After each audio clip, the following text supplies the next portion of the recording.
Story number 1. Technical Edge, written by Alex146.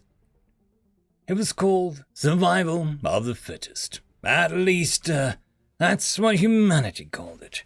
There are many species, each with a unique term to describe the same thing. However, unlike most intelligent beings capable of space travel, to the Ancroins, it wasn't just a term to describe a process of natural selection, but instead, it was a foreign policy. There have been many attempts by nations to resist the attacks by the Ancroin people, but for all their efforts, their sacrifices made, and their lives lost, there had never been a single successful defense against the Ancroins. As time passed, and as once great nations collapsed one by one, leaders of countless countries accepted that their fates were sealed as soon as they received a declaration of war. No one knew how or why the Ancroins first began their conquest to purge the galaxy of every other being. Those who knew the reason had long since been executed by the Emperor's infamous death squad, known for purging every last member of a species by any means possible. Humanity grew up and entered the galactic stage at this time. As Neil Armstrong delivered his famous speech on the surface of the moon, Ancroin infantry literally tore apart the appendages of defending Gulf forces on planet 4.5 light-years away. As the Perseverance rover and his drone friend landed on the red planet's dusty surface, the Ancroin Imperial battle fleet bombarded the last remaining planet still controlled by the Zumit, or Republic. When President Zachary Courier delivered a speech on the newly constructed Miami Interplanetary Spaceport as the world's first FTL-capable ship launched into orbit, no one in the galaxy took note of the fledgling species as empires turned to ashes. That was a mistake that would cause the Ancroins to beg for mercy at the feet of humanity. There was no astronomer on Earth who didn't note the craters, the ashes and smoke left behind as a result of the careless destruction of Ancroins and their crusade to purge the galaxy of any life form that wasn't theirs. Not when humanity was sending uncrewed ships to chart the galaxy. When they did, humanity saw what may be to come. Nations across Earth sent unmanned probes across the galaxy to find and retrieve any objects of note. The wreckage of battles centuries ago, the weapons left on planets that were bombed to oblivion, materials on wrecked structures, and everything else scattered in other star systems around the Sol system. Humanity's brightest worked on reverse engineering as much as possible, as soon as possible. One could perhaps call it the greatest research initiative in history. Mere decades later, humanity marveled at what they had created. That was when they noticed. It was a short and direct message, beamed by radio waves and delivered 30 years after the Ancroins sent the message. War was coming, but only one side was prepared for what was to come. At the CIA space station orbiting Europa, men and women were listening very closely to all activity within 20 light-years, or on average of 35 jumps between the furthest range at which the base could pick up a signal at Earth. It turns out FTL jumps leave a vast and noticeable mark on their surroundings, especially when you know what you're looking for. A dot was shown on the monitor. A ship had jumped in range of the base's detectors, and from now on, its every step was being monitored.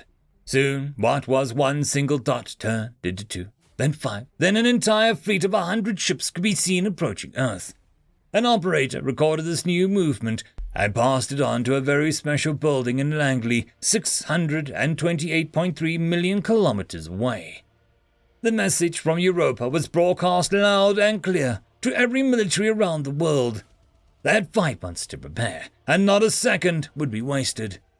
In Japan, the Japan Space Self-Defense Force brand new Hakuin-class cruisers lifted off from a mountain base in an undisclosed location, joined by South Korean Gyeongsang-class fighters, and headed off to the edge of the solar system. U.S. Space Force carriers, destroyers, and a dozen auxiliary and support ships changed courses from their regular patrols. The British battleship HMS Sol powered up her Gauss cannons and turned away from the Royal Space Force spaceports. Humanity will make sure that this was a battle the enemy would never forget. Imperial Grand Admiral Arnholtz stood on the bridge of the First Fleet's dreadnought. Its interiors are now centuries old, yet its exterior stayed sparkling clean. If one were to inspect it from a distance, they might mistake the ships for a brand new one that had been started her maiden voyage. Never in all her years has she ever sustained any battle damage, yet an impending feeling of doom plagued the back of Arnholtz's mind. Maybe he should sleep more often instead of partying with the crew every night.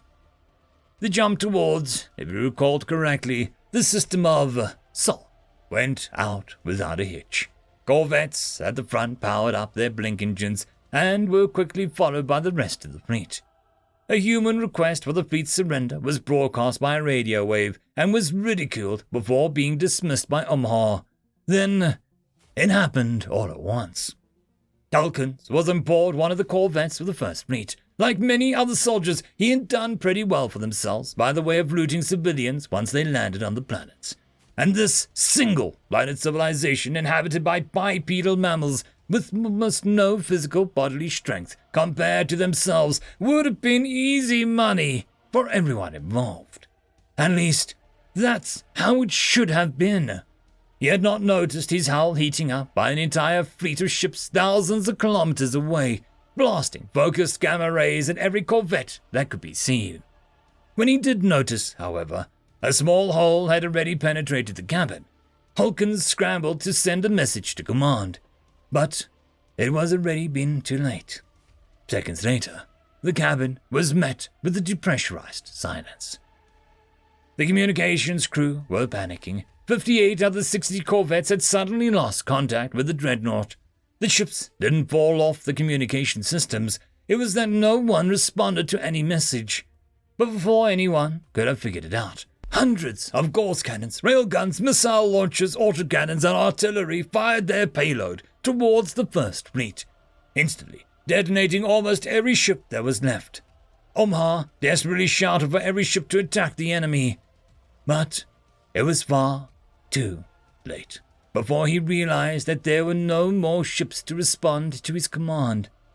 To save himself, the Admiral ordered his dreadnought to turn back and fired up the blink engine. But the aging sub-FTL thrusters were nowhere near the capabilities of what humanity had to offer. A single missile hit its mark on the dreadnought's nuclear engines.